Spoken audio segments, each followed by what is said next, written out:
वाट पाहीन पण एसटीने जाईल असं म्हणण्याऐवजी ओतूर बस स्थानकातून ये-जा करणाऱ्या प्रवाशांवर मात्र वाट पाहीन पण खड्ड्यांतूनच जाईल असं म्हणण्याची वेळ प्रशासनाने आणली आहे। कोट्यवधीचा महसूल प्रवाशांच्या खिशातून उकळणाऱ्या एसटी महामंडळाला जराही प्रवाशांबाबत सामाजिक बांधिलकी उरली नाही असा आरोप प्रवासी करत आहेत। ओतूर बस स्थानक परिसरात रस्त्यांना मोठमोठे खड्डे पडलेत। या खड्ड्यातील दगड, खडी आणि वाळू बाहेर पसरली आहे। रस्त्यावर डांबरीकरणाचा सरफेस औषधालाही शिल्लक राहिलेला दिसत नाही। अचानक एखादी बस आल्यास खड्ड्यात पाय पडू नये म्हणून प्रवाशांची मोठी धावपळ होत आहे। या धावपळीत एखादा अपघात होण्याची भीती आहे। जुन्नर तालुक्यातील रस्ते खड्डेमय झालेच आहेत। त्यात भर म्हणून बस स्थानकांमध्ये खड्डे पडले।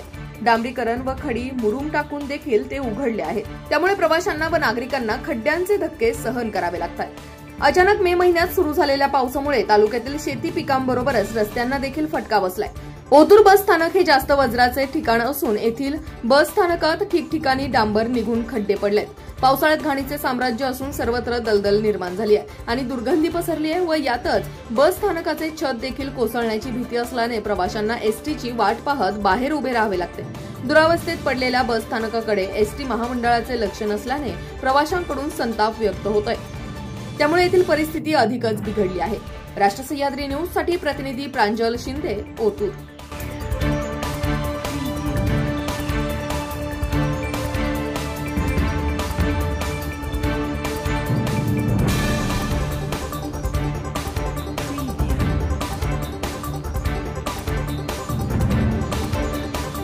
अशाच ताज्या आणि महत्त्वपूर्ण घडामोडींसाठी पाहत रहा राष्ट्र सह्याद्री न्यूज।